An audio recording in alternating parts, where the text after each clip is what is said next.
Bien, revenons sur développement personnel, développement professionnel, etc. Une question que l'on nous a posée récemment, c'est combien de temps je devrais consacrer, investir dans mon développement personnel. Nous en avons déjà parlé. Connaissances et habileté. Il n'y a pas une règle absolue sur le sujet. Ce que nous disons, ce que nous partageons avec nos interlocuteurs est la chose suivante. C'est important d'investir sur nous-mêmes, de nous former, de nous entraîner, etc. Mais au final, nous allons dépendre énormément de facteurs externes.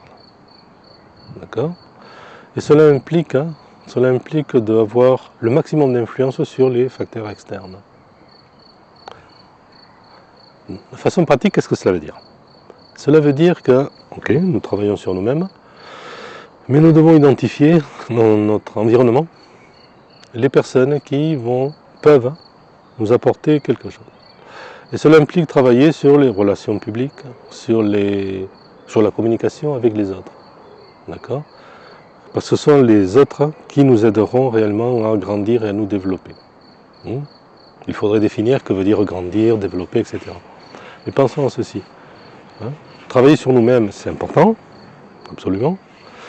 Et une partie de ce travail sur nous-mêmes a à voir avec nos habiletés, ça s'appelle aussi intelligence émotionnelle en partie, à nous relationner avec les bonnes personnes, qui sont les personnes qui nous aideront à grandir, nous allons dire.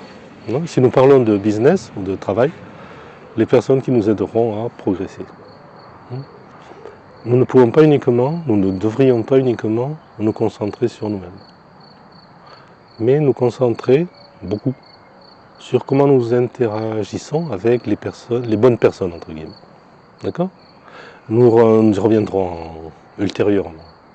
Mais pensons aussi. Sur nous-mêmes, c'est bien. Une partie de ce travail sur nous-mêmes a à voir avec nos habiletés envers les autres personnes. D'accord ? Supérieurs, collègues, pas forcément nos collaborateurs. Pensons-y.